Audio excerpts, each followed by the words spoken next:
All right, good afternoon. Welcome to NCSA Live. My name is Phil Wells. I'm one of the recruiting managers at Next College Student Athlete, and super excited to come to you all with today's topic. I did want to acknowledge that we're live on Facebook, YouTube, as well as Twitter, and we will be tackling some questions at the end. So if you have anything, please send them on over. I'm not alone today. I am joined by my wonderful co-host, Christy Cicero. Christy, how you doing? I am fantastic, Phil. How are you today? I'm doing extremely well, and knowing me and you are rocking and rolling today, I'm doing much better. Yeah, I love it. I have this smile is going to stay permanently on my face until we're done. There we go. Off to a good start. Off to a good start. Awesome. Well, again, super excited, me and Christy, to come to you all with today's recruiting topic. And that topic is recruiting tips for parents. Okay, we talk a lot about student athletes. Let's switch the attention to parents. We're going to be diving into really what the role of a parent is in the college recruiting process. We'll talk a little bit about how to help your student athlete build their personal recruiting team outside of the family. Then we'll talk a little bit about just really cut and dry. Should parents speak to college coaches directly for the student athlete? And again, we will wrap things up with some Q&A as well. But ultimately, again, we talk a lot about student athletes, what student athletes should be doing. And sometimes parents really don't know that area. Now, we do know that a lot of different times parents are really involved in the process, right? Taking it back years from, again, taking your student athlete to practice, packing those lunches, making sure you're on time for the games. Really, at an early point, maybe overwhelmingly taking over everything you've done with your student athlete when it comes to that sport in general.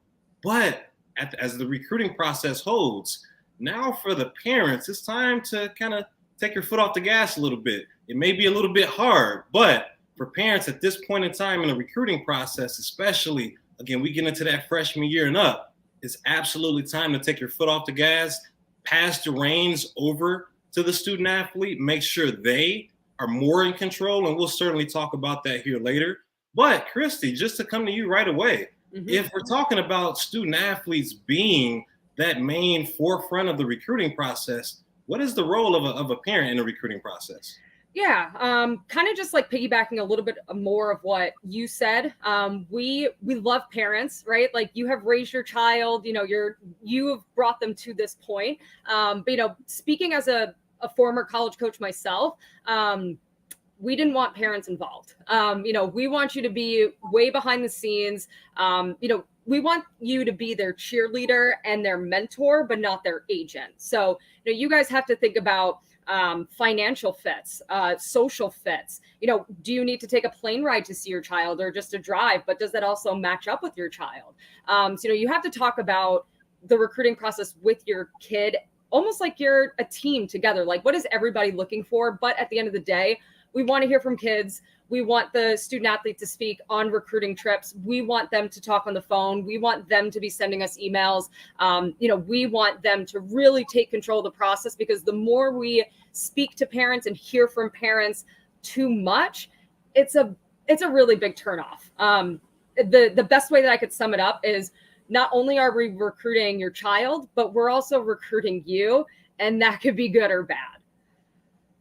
Yeah, I think that's a really, really good point. You think about it. Number one, again, college coaches, they're not going to be spending time for those 4 years with the parent.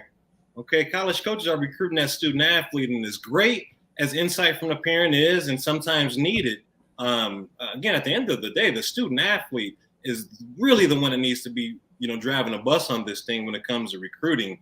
And furthermore, when it comes down to that parent's role, ultimately, you're the overarching umbrella. You're the one to encourage that student athlete to ultimately find the best fit school for them. You're the one in place to make sure they're making the right decisions leading up to really figuring out the best fit, but also making sure this is a pivotal point in the next 4 years of their life. Okay, it can't just be a good social fit from maybe what the student athlete may infer. We have to dive into things like the financial side of college and again, the area that the college is that we're looking at targeting. And maybe the parent can help out with some of those tougher decisions, especially when it comes to the financial side of things, when diving in with how much school actually costs. We know it's rising. So ultimately, the student athlete absolutely needs to take the rein.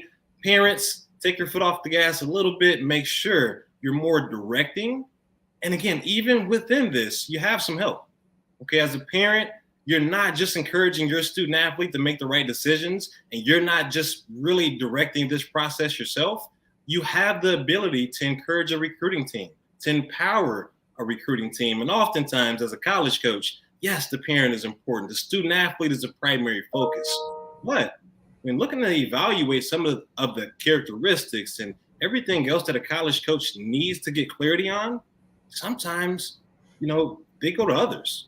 Think about others that are involved in your student athlete's life, from your teachers, your counselors, any other administrative assistants in the high school, anybody a part of your student athlete's academic spectrum or athletic spectrum. That may be the high school coach. They are a pivotal part of the recruiting process. And again, as a college coach, they're absolutely, if able, going to speak with some of those extended parties outside of the family, outside of the student athlete, to maybe gauge further into that student athlete's character. Now, oftentimes, it's up to the family, especially the parent, to help encourage that recruiting team. And Christy, if we're talking about anywhere from that high school coach, if we're talking about that guidance counselor, maybe the main teacher, your professor, whatever it is in high school, how can we encourage those entities as a parent to make sure we're all on the same page and, speaking the same language when it comes to wanting to play in college? Yeah. First and foremost, your student athlete, or your child, really, in this case, they have to be honest. They first have to open up to you. They have to be honest with you. Then you kind of have to teach them how to have this conversation with, like Phil mentioned, their guidance counselors, principals, high school coaches, club coaches. So, in terms of getting everybody on the same page, it obviously starts with you, but it really starts with your child coming to you saying, Mom, Dad, I want to play college sports. I'm dying to go play college hockey. How do I get there? I need some help. All right, well, now that you're on this Facebook Live, you encourage them, hey, let's start getting some recommendations from your teachers. Let's start getting your transcript ready, going to talk to your guidance counselor. That's the kind of role that we want you to play, is we want you to guide them, not into this process, and help them navigate how to have these conversations. And then once they do, maybe you do set up, like the student athlete sets up, a time to meet with everybody. The most important thing to note on all of this, though, is I have a ton of experience in this area where I've heard from teachers, I've heard from principals, I've definitely heard from, high school and travel coaches, and we expect honesty. As college coaches, we want the honest truth. And this is this is one of my favorite topics. And I know I said this before, but not only are we recruiting your son or daughter, we're recruiting you as well. So there's not really an easy way to say this, but don't be a super overbearing parent, because we're going to hear that and then we're not going to, recruit your son or daughter. Again, I have seen it so many times, and it's beyond unfortunate that, guidance counselors and coaches are like, hey, they're super overbearing, blah, blah, blah, blah, blah. So just know that we're not only getting the student athletes insight from guidance counselors, principals, coaches, we're also getting insight about you as well. Awesome, and super well put. A college coach wants honesty, right? They're not going to bring someone into their program, oftentimes inviting you over to the house and having dinner. They're not going to do that with someone they can't trust. They're not going to do that with someone that, think lied during the recruiting process, or, when those college coaches have to take several hurdles just to find out the truth, or just to get some clarity about a certain topic that may impact their organization, about your character as a student athlete. Super important. They can have multiple channels to go through, whether it be the parent, again, not being overbearing, directly towards the student athlete, but absolutely towards that recruiting team. And again, as a parent, as a family, you define that recruiting team. Okay, if your student athlete doesn't have a guidance counselor that's super apparent, or that's worked with, again, your student athlete frequently, that may not be the best individual part of your recruiting team. But make these individuals outside resources that typically spend a lot of time from an administrative standpoint with your student athlete. And in that endeavor, knowledge is power, right? They can't be around your student athlete and not know that you're not looking, or that you're looking to play in college. They can't not know your goals moving forward after high school. As long as they know, now they can begin to support you and really work in your favor towards that aspect of, again, just getting you to that stage and helping you perform at the next level. So ultimately, again, recruiting team is very important, and that's going to go along the lines of communication. Okay, it's a very pivotal part of it. Whether that coach is speaking directly with a recruiting team, the instances where the parent is speaking with the college coach, or of course, our favorite and most important, when a student athlete is speaking with a college coach. And ultimately, we know, regardless of communication, when it comes from a college coach, we have to really abide by the recruiting rules placed by the NCAA. College coaches have to follow the rules. They have to, again, abide by the mandated rules so they can look at different times when they can contact. As a reminder, a student athlete doesn't really have those restrictions. They can reach out to college coaches whenever, frankly, but most back and forth communication with student athletes and college coaches, with families and college coaches, they tend to happen when those recruiting dates appear. You can certainly go to our website to, again, get specific dates on your grad class and your sport specifically, but assuming that we are within the withheld grad class between the rules, assuming that college coaches are able to start openly communicating with you, let the student athlete take the reins. Okay, this is the time where student athletes need to lead the charge in conversation. Okay, whether it's a phone call, they need to lead the charge in that. Okay, if a student athlete is shooting out emails, which, again, looking to play in college, that absolutely better be on that to-do list. Student athletes need to be the one crafting those emails. Okay, this is where the parent, sits back a little bit, has that behind-the-scenes approach. Student athletes must lead the charge. And college coaches have a spidey sense, if you will, where when they can sense when maybe the student athlete is a passenger and the parent is driving the bus rather. So within that, if we look at the student athlete driving a bus and the parent just taking passenger, we have to encompass that there is some times where parents do need to take over, whether it be just prepping a student athlete for a phone call or helping out with some of those emails. Christy, elaborate a little bit on just how a parent can help out with some of the communication that needs, again, to come from the student athlete. Yeah, I started chuckling a little bit when you brought that up because there have been numerous emails, sent by parents that it's from the student athlete email and it's signed by the student. There's no way that this kid wrote this email. There's just no chance. So Phil's right. We do have spidey senses. We completely understand, when parents write emails or if they even have like a script on what to say. I'll tackle emails first. You could absolutely assist your student or your child rather in writing emails. They're not going to know everything. Maybe they don't proofread. Maybe they don't want to take their time. So that's where you could obviously, take a passenger seat there and help them out. When it comes to phone calls, this one could definitely get a little bit tricky again, because we do want to speak to the student athlete. But at the end of the day, it's understandable. I was talking to 7th and 8th grade girls on the phone when I was a college hockey coach, and I would certainly ask, mom or dad to be there to be like, hey, I don't want you guys to feel uncomfortable. So if you want to listen in or chime in and ask a question, that's okay. But it's when parents take over the conversation, that's when it's like, I'm going to get off now. So if you want to listen into conversations, that's completely fine.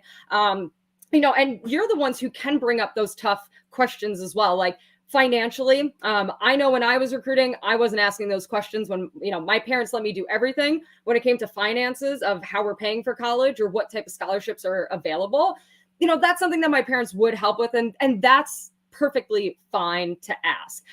So again, you kind of just want to be there for the ride, watch your child grow up and succeed and hit bumps along the way and learn from them because, obviously you've been doing that for 16 plus years since they've been born already. And they're going to fall flat on their face. They're going to make so many mistakes in the recruiting process. And that is totally okay.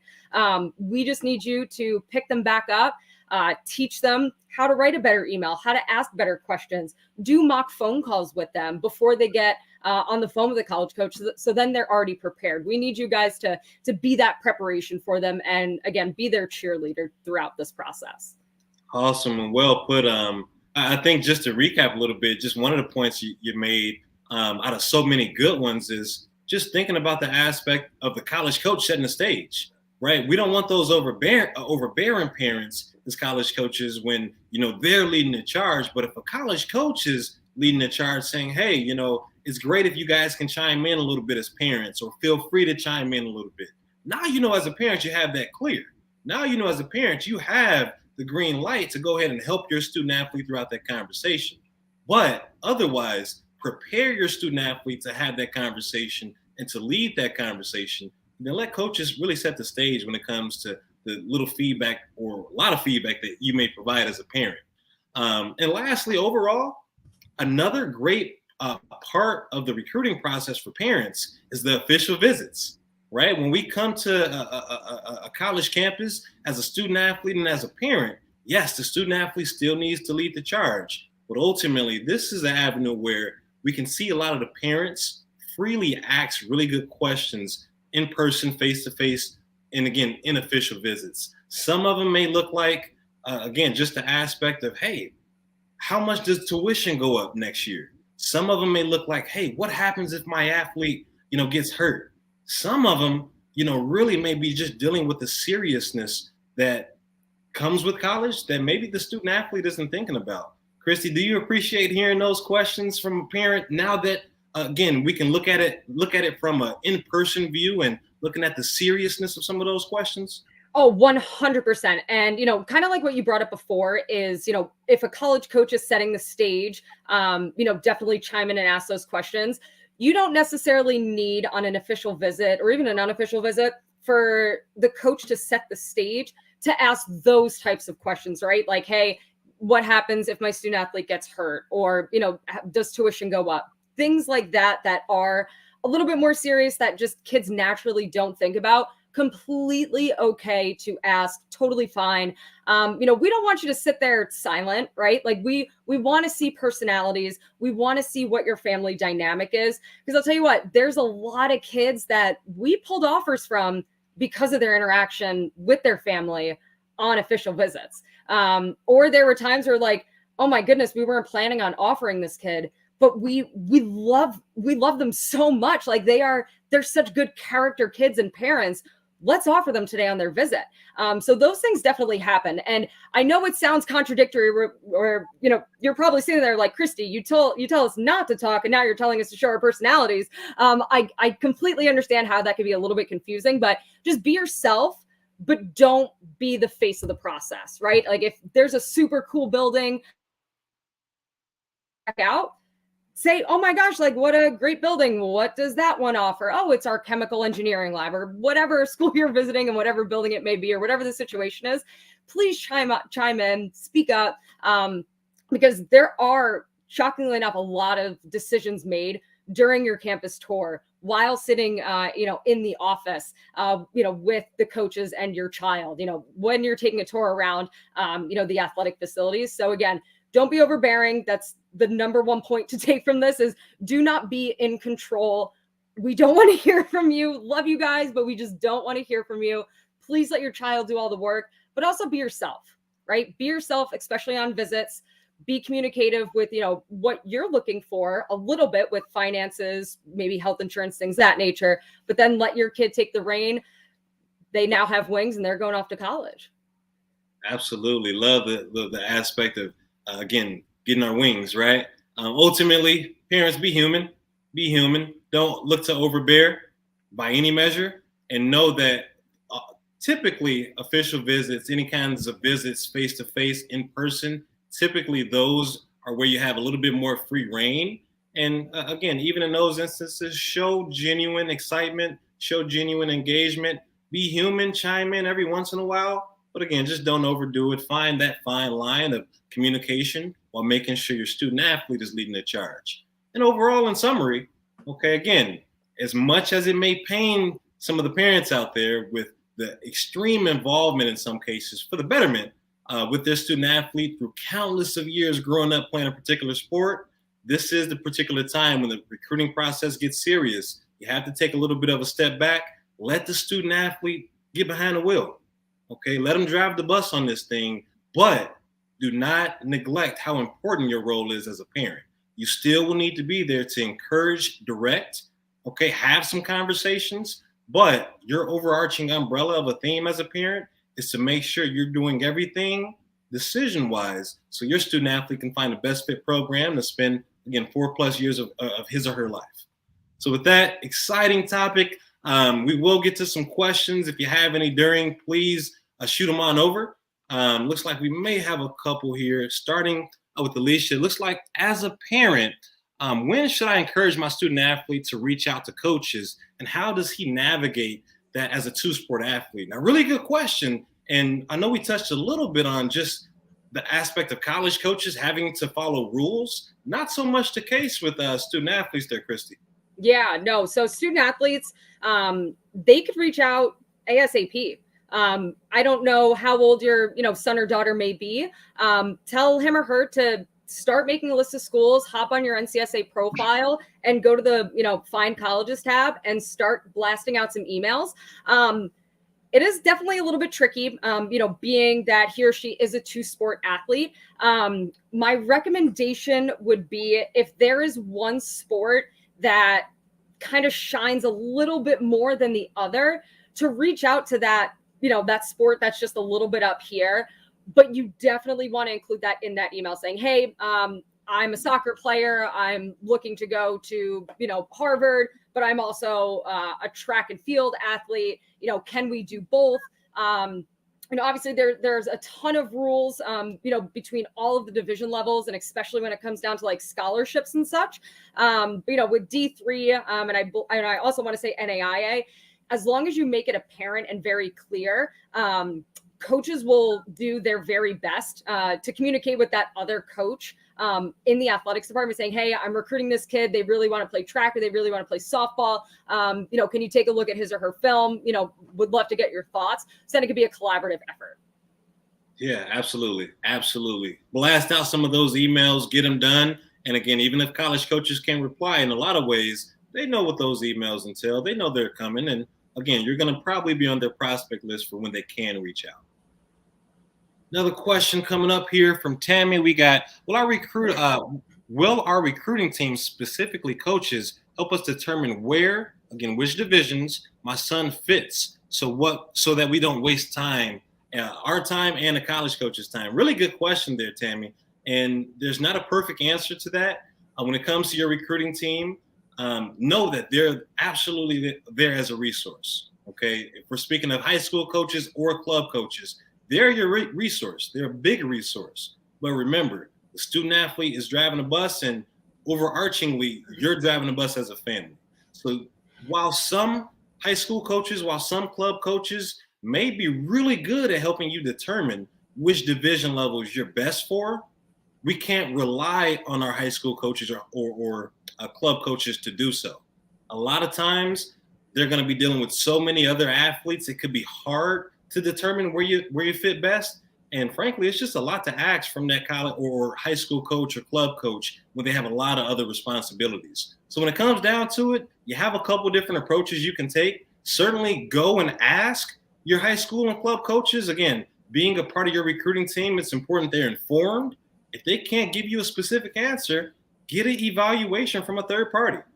Okay, reach out to us here at NCSA. We can help you determine where at this time you would probably be projected to fit best as far as division levels. Then also, you can look at a number of things coming up this year as far as camps, seeing where you stack up with other athletes looking to pursue the process, whether they're looking at Division 1, 2, or 3, maybe NAIA, JUCO. Look at other athletes and see if you match that description.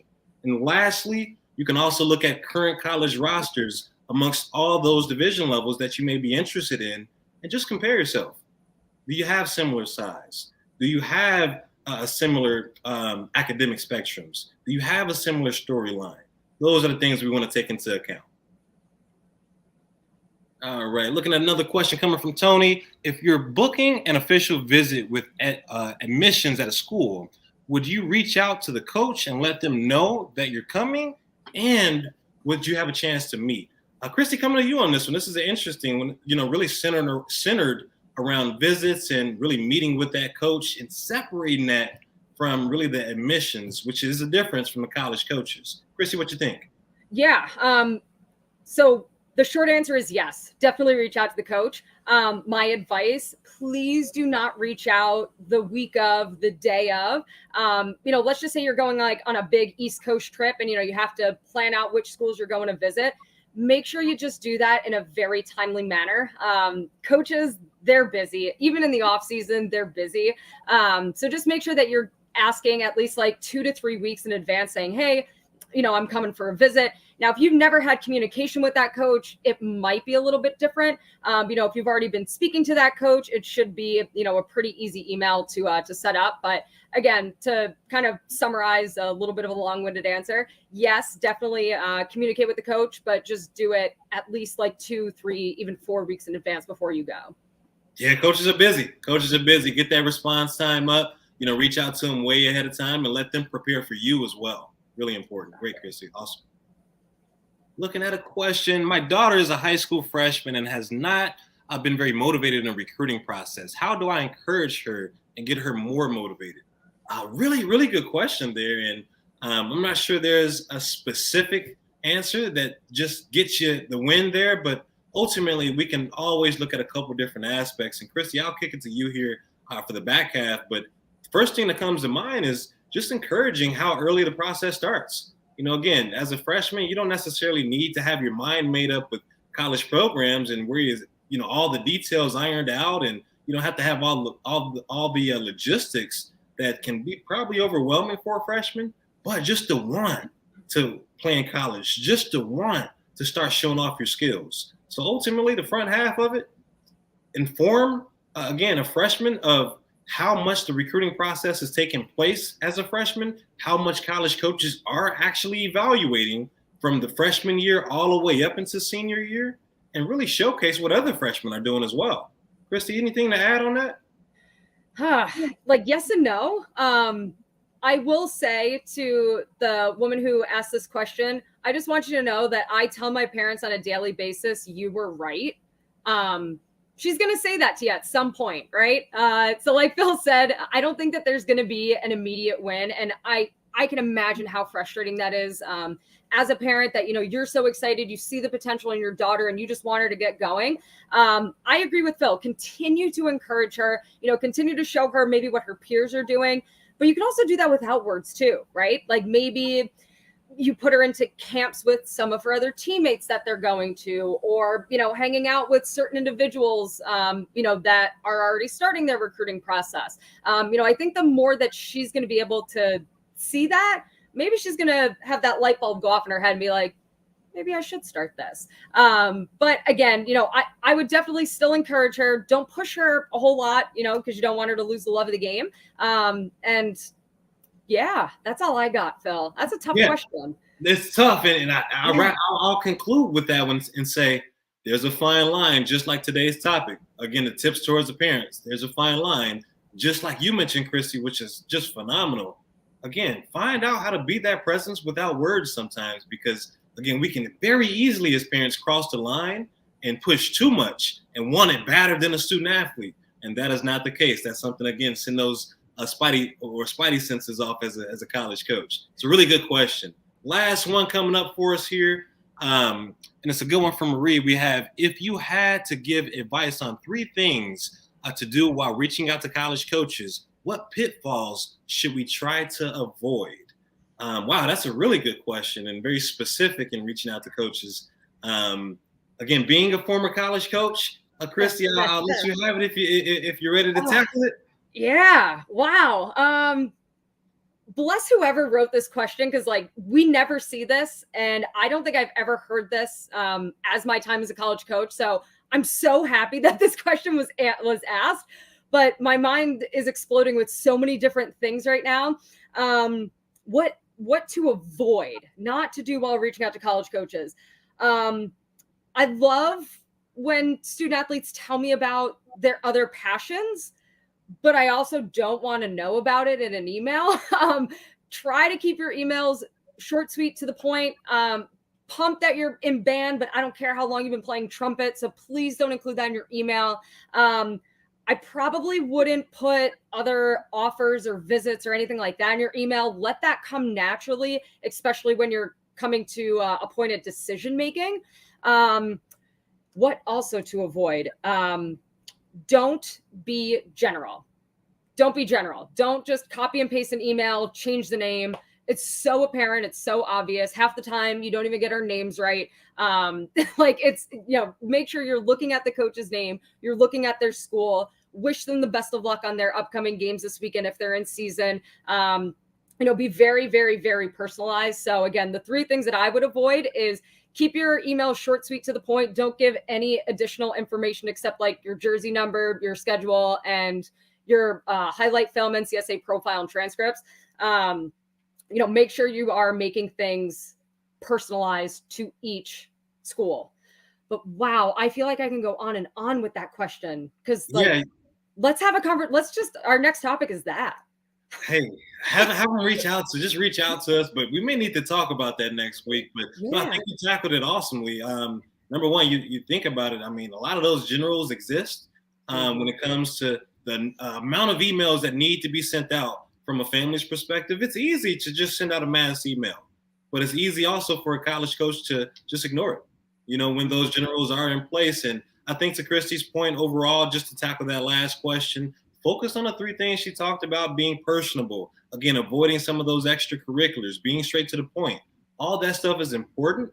And don't shy away from those extracurriculars. Don't shy away from everything else that makes you significant as a student athlete, but just know there's a time and place. And in those emails, when coaches are getting several, that may not be the place for sure, but a more ideal place for a lot of the extracurriculars, again, to Christy's point, may just be your NCSA profile online.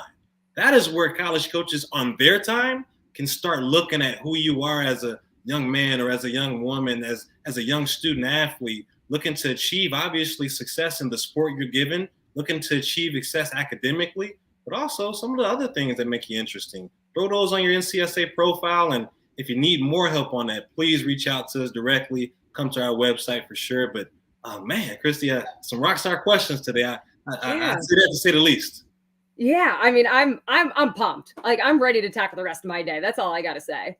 There we go. Well, speaking of pumped, we now will move on to my favorite segment of the show. And then we do it every single week. Again, everything we talk about boils down to the byproduct. And I would say these individuals coming up here shortly is certainly the epitome of that. I'm kicking things over to you, Christy. Number 1 with Angelo. Yeah, so Mr. Angelo Albanese, I think that's how we pronounce his last name. He committed to SUNY Morrisville, as you see. Angelo was incredibly active on his account as soon as he created one back in February of 2021. He logged into his account over 160 times, attended 7 recruiting classes, and sent and received hundreds of emails that I literally couldn't even count anymore. He also appeared in 145 searches and was followed 38 times by college coaches. So he clearly was doing a ton of work, was getting his name out there, getting his profile out there. And, because of all of his efforts, these recruiting classes, he ultimately found his right fit, and it landed him at Morrisville. So congrats to Angelo. Very best of luck to him. And Phil, I believe you have the next 2 shout outs. Absolutely. Huge shout out to Angelo. Next we have Dylan. Huge shout out to Dylan going over to over to Hawaii Pacific University. A little bit about Dylan. He's just pretty much the epitome of everything we've covered from the aspect of student athletes leading the charge. Again, you take a look at Dylan just to reflect. Dylan joined NCSA a year ago, almost exactly. I think the date was, somewhere around the 30th of January last year. So almost a year in that regard. And looking at Dylan's case, over the course of 8 months, okay, Dylan actually uploaded 5 different videos, including skills video, including some game footage. And looking at the other aspect of it, Dylan, on his recruiting profile, visible to college coaches nationwide, Dylan has tons of not only stats, but verified stats from several of the parties in Dylan's recruiting team. We talked a lot about it earlier. Dylan is absolutely the epitome, from the verified stats to the several videos he put up to all the measurables on his profile. I wish I can show it off to you. It's decked out. Again, huge congrats to Dylan. Obviously getting the fruit headed over to Hawaii Pacific University. Now next, we got Maddie with just a fabulous action shot there. Maddie is a golfer just committing to Ottawa University. And again, same kind of approach. very important that the student athlete is the very much driving force of the recruiting process, and Maddie certainly was. Okay, just to backtrack a little bit, not from a profile standpoint like Dylan, but Maddie, just the work she put in. Okay, she joined a little over a year ago, but looking at Maddie, she logged into her profile 353 times. Again, adding tons of information from measurables, updated grades, just things that college coaches want to know and keep track of. Shout out to Maddie in that regard. And again, those 353 logins, what did that lead to? Aside from a big time commitment, it led to 293 views, 115 follows from coaches, and get ready, over 6,000 searches from college coaches nationwide from just coming up towards athletes that they're searching for, like Maddie. So again, I won't brag on you too much more there, Maddie, but huge congratulations, and certainly excited for all of our commits, again, crossing that finish line, and again, having a ball next year at their next chapter in their life. So ultimately, we do it every single week. Again, that was my favorite segment, just talking about the commitments, but again, just the topics, okay? Recruiting tips for parents, super important topic this time of year. Join us every single week as we're here Tuesdays. Again, always educating on different relevant topics in the recruiting process, and again, making it tangible so you can implement it right away as families. So again, with that, it's been a pleasure. My name is Phil Wells, recruiting manager at NCSA. Again, Christy. Thank you, everyone. Christina Symphony Cicero with the Coach Relations team. Thanks for joining us this week. See you all.